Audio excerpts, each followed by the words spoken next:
اللہ من الشیطان الرجیم بسم اللہ الرحمن الرحیم۔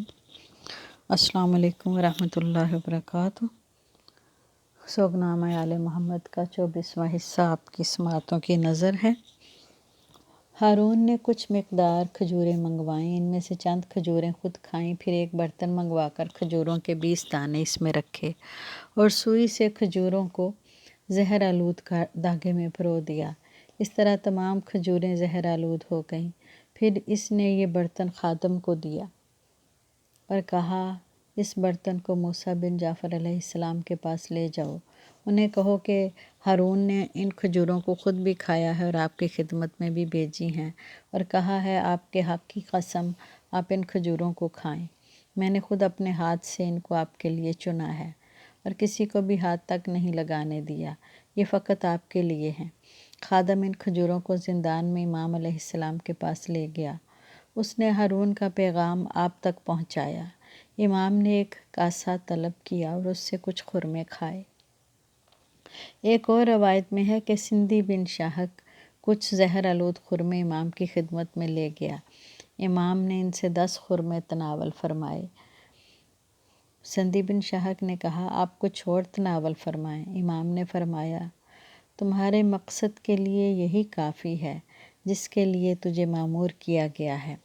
اس کے بعد آپ مسموم ہو گئے۔ آپ 3 دن تک اس زہر کے اثر کی وجہ سے علالت میں پڑے رہے اور آپ 3 دن شدید کرب میں رہنے کے بعد اس دنیا سے چل دیے۔ سندھی بن شاہک نے لوگوں کی آنکھوں میں دھول جھونکنے کے لیے قاضی کے سامنے اور چند عادل نما افراد کو اکٹھا کیا کہ وہ گواہی دیں کہ امام کو زہر نہیں دیا گیا، نیز آپ کسی طرح کی بیماری میں مبتلا نہ تھے۔ امام موسیٰ کاظم علیہ السلام ان کی طرف متوجہ ہوئے اور آپ نے فرمایا، گواہ رہنا کہ میں مسلسل 3 دن سے اس زہر کے اثر سے علیل ہوں۔ ظاہری طور پر صحیح و سالم نظر آ رہا ہوں، لیکن اندر سے مسموم ہو چکا ہوں۔ میں اب جلد از جلد اس زہر کے اثر سے دنیا سے چلا جاؤں گا۔ چنانچہ امام تیسرے روز اسی زہر کے اثر سے رخت مسافرت باندھ گئے۔ روایت ہے کہ جب امام علیہ السلام کی شہادت کا وقت قریب پہنچا تو آپ نے سندھی بن شاہک سے خواہش کی کہ میرا مدینہ کا دوست بغداد میں رہتا ہے، اس کا گھر عباس بن محمد کے گھر کے قریب ہے، اسے بلا کر لاؤ تاکہ وہ میرے غسل و کفن کے مراسم بجا لائے۔ سندھی بن شاہک کا بیان ہے کہ میں نے بارگاہ امام میں عرض کیا، مولا آپ مجھے اجازت دیں میں آپ کو غسل و کفن دوں۔ آپ نے مجھے اجازت نہ فرمائی۔ آپ نے فرمایا، میں اس خاندان کا چشم و چراغ ہوں کہ ہماری عورتوں کا حق مہر، پہلے حج کے اخراجات اور ہمارے مردوں کے کفن کا خرچ ہمارے اپنے مال حلال سے ہوتا ہے۔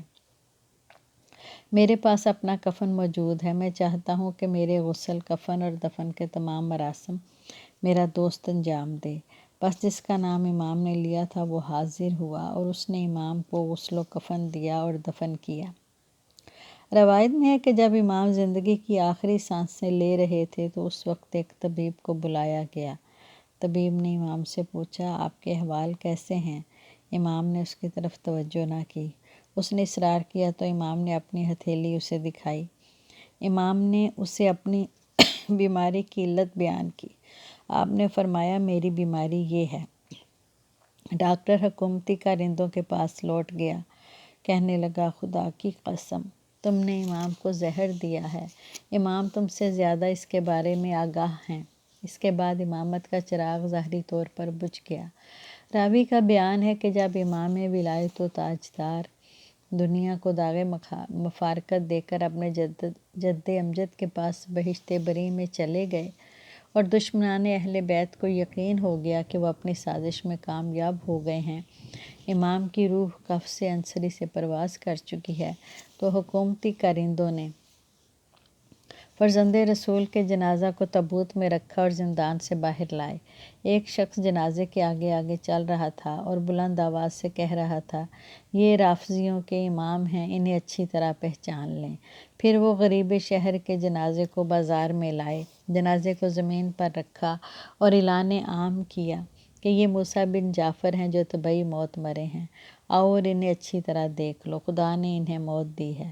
لوگ جوق در جوق فرزند رسول کے جنازے پر آئے اور انہوں نے اپنے اسیر امام کے چہرہ اقدس کی زیارت کی۔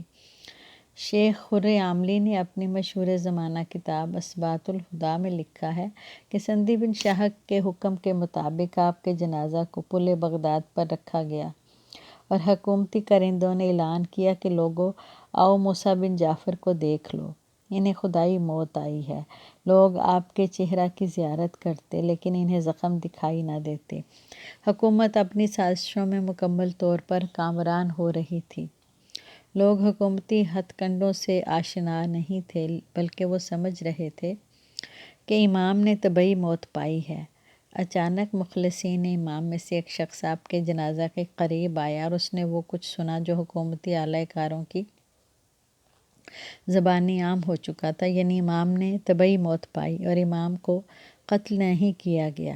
اس نے لوگوں سے مخاطب ہو کر کہا، میں خود امام سے پوچھتا ہوں کہ مولا آپ کی موت کیسے واقع ہوئی؟ وہ کہنے لگے، امام تو چل بسے ہیں، وہ کس طرح تمہیں اپنے احوال سے آگاہ کریں گے؟ ان پر کیسے موت واقع ہوئی؟ وہ امام کے قریب آیا اور اس نے امام سے مخاطب ہو کر کہا، اے فرزند رسول، آپ سچے، آپ کے بزرگوار سچے، آپ مجھے اپنے احوال سے آگاہ کریں کہ آپ کو طبعی موت آئی ہے یا انہوں نے قتل کیا ہے؟ امام علیہ السلام کے لبوں نے جنبش لے کر ارشاد فرمایا، قاتلاً قاتلاً قاتلاً، مجھے انہوں نے قتل کیا ہے، قتل کیا ہے اور قتل کیا ہے۔